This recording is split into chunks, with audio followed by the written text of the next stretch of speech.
Hi, I'm Kristin Omdahl and welcome to my studio. In this video, I'm going to show you some tips and tricks for making a new pattern. This is the Althea top-down easy knit shawl. This is an easy to memorize stitch pattern in a top-down increasing shawl. You could customize the size by adding additional yardage and continuing in the established pattern for a larger shawl. You will need 290 yards of number 5 bulky weight yarn and a size US 13 or 9 millimeter set of circular knitting needles. We aren't going to be knitting in the round, but as the shawl grows, you will need the circular cord for holding the large stitch count. And optionally, you could add stitch markers as well. My shawl was made in Be So Easy yarn, color slate gray with 2 balls. And for the tutorial video, I will be using Be So Easy yarn as well in colored bisque. Let's get started. The pattern comes with written instructions with all the details written out completely with a stitch count at the end of each increase row. And there is also a detailed chart. Plus the chart shows you what the pattern repeat is as well. We're going to start by casting on. The pattern says to cast on 9 stitches. You can use whichever cast on method you prefer. I'm going to do long tail, so I'm going to start with a slip knot. Whether you're following along with the written instructions or the chart, I wanted to help you understand what I'm saying and doing as we're going along in this video tutorial. So if you're following along with the written instructions, they are written out completely for every stitch used in each row, and they are written out exactly the way that I'm saying what I'm doing so that they tie in together. If you are following along on the chart, I wanted to show you how to read the chart. And describe a few sections and what they're called in a pattern like this. So this is a top-down increasing triangular shawl with a 3-stitch selvage edge on either side of the triangle, which ends up being the top edge. As we go, this is going to be the point and this will be the 2 sides. But we're doing it top down, so it's always going to look like this as we're knitting. So this ends up being our top edge. 3-stitch selvage on each side, and that's why your row starts with knit 3 yarn over and it ends with yarn over knit 3 on the right side rows, and on the wrong side rows, that's why it's knit 3 on either side of the purling across the middle. So that's called a selvage edge. We have a 3-stitch selvage edge, and for increasing, we're doing a yarn over on either side of it. This is our center spine of the shawl, also sometimes called the gusset, and it's always going to be yarn over, knit 1, yarn over. And if you ever get lost in the pattern, you always want to make sure that that central yarn over, knit 1, yarn over, that knit stitch is worked into the same one here, opposite the yarn overs, so that you maintain that structure as we're going along. So having said all that, if you look at the chart represents one of the 2 triangles as far as the lace stitch pattern goes. So when you're reading the chart for any particular row, it's going to be implied that it's knit 3, yarn over, then follow exactly what it says for that row on the chart, then yarn over, knit 1, yarn over for the center, then repeat that chart for the second triangle, then finish the row with yarn over, knit 3. And the pattern is only done on the right side rows. The wrong side rows are always knit 3, purl across to the last 3 stitches, purl, knit 3. So following along on the chart is only going to be for the right side rows, which is why you only see the odd numbered rows shown on the chart. Okay, we're now ready to begin row 15. Row 15 starts with knit 3, yarn over, and then we have something that we're going to be repeating. Inside parentheses, it says knit 3, yarn over, S2KP, yarn over, times 2. So let's do that. Knit 3, yarn over, slip 2, knit 1, pass the 2 slip stitches over, yarn over, and that's what was inside the parentheses, and it said to repeat it twice, so let's do that now. So the second repeat is knit 3,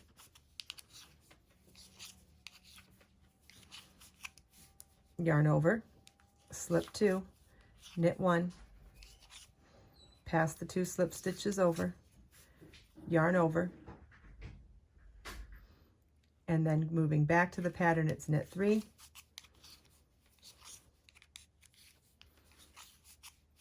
yarn over, knit 1, yarn over, and now we come to parentheses that we're going to repeat, and it's knit 3, yarn over, S2, KP, yarn over, times 2. So let's do that. Knit 3, yarn over, slip 2, knit 1, pass the 2 slip stitches over, yarn over, we'll do that again, knit 3,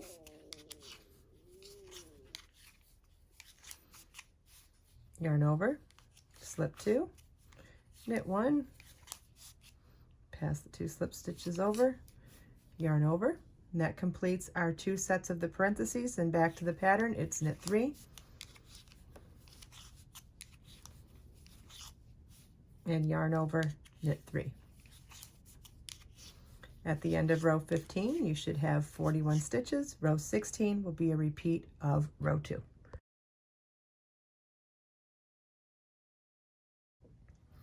Row 17 begins with knit 3,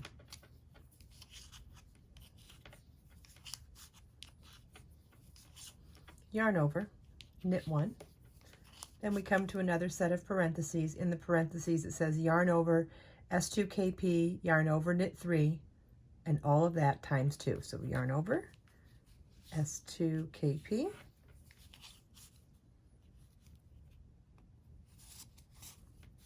yarn over, knit 3, then we'll do that again,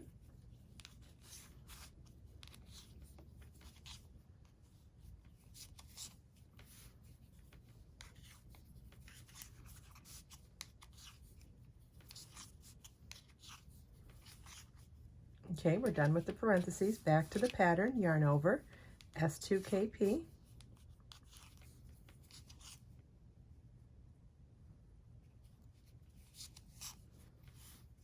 yarn over, knit 1, yarn over, knit 1, yarn over, knit 1, and then we're back to another set of parentheses.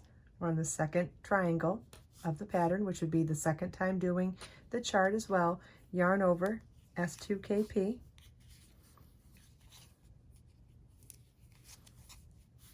yarn over, knit 3,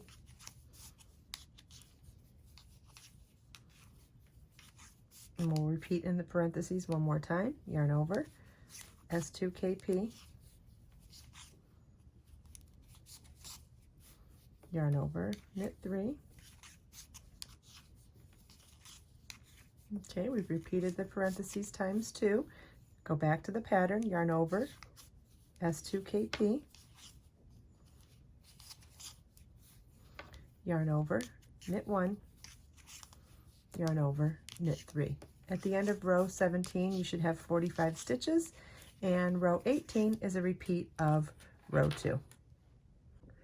At this point in the tutorial, I've shown you all the stitches you're going to need to complete this project. So you want to refer back to the pattern with charts for all the detailed information to continue making this pattern with the stitch counts at the end of each increase row. The only other thing that you will need to learn how to do is how to do some really concentrated increases to start the ribbed ruffle. So when we get to row 53 in the pattern, we're going to heavily increase all in one row.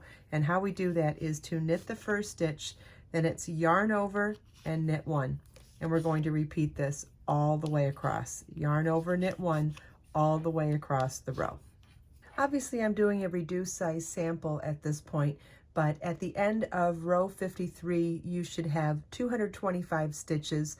Also, I'm going to be doing, because that is a multiple of 5, I'm going to be doing the ribbed ruffle in a multiple of 5.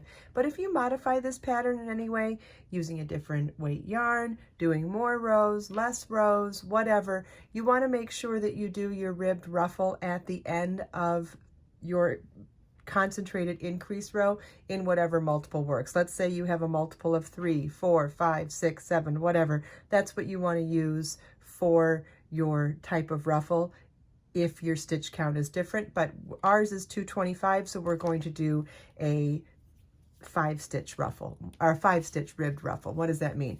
We're going to work knit 5, purl 5 across each row. So for the first row, it is knit 5,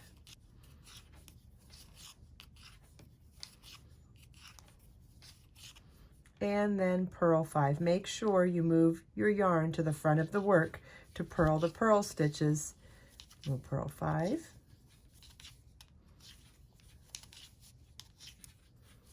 And then make sure that you move your yarn to the back of the work to knit 5. It's really important that you move your yarn between knitting and purling on the same row. If you don't move the yarn and you just go to do the different type of stitch, you'll be creating an accidental yarn over. So I just finished my knit 5. Let's say I go to do my purl 5 now and don't move my yarn to the front. Look what's happening.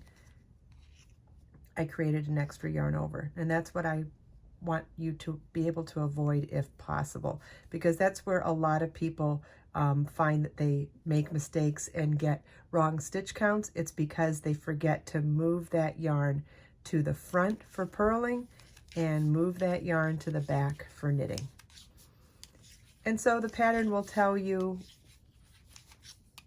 you know, where to repeat and how to repeat, simply because I have the pattern set up so that it begins and ends symmetrically. It's a knit 5, purl 5 across, and then knit 5 in the end so that they're symmetrical. Otherwise, it would have been knit 5, purl 5, and it would have ended knit here and ended purl there. But basically, all you're going to be doing for a ribbed pattern like this is once you do this first row, you're going to knit the knit stitches as they appear to you and purl the purl stitches as they appear to you. So if we come up to a knit stitch, we knit it. If we come up to a purl stitch, we purl it. It's very easy, and then you can bind off in pattern or just bind off loosely. Either way will work because this is a ruffled border.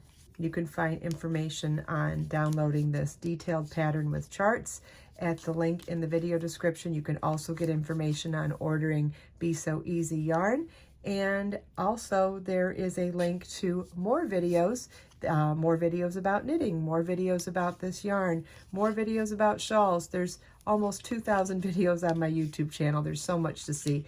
I hope you enjoyed this video. If you have any questions at all, please leave them for me in the comments. Everything we talked about today, you can find as links in the video description below. Let us make time to create, share, and inspire today and every day. I'll see you in the next video.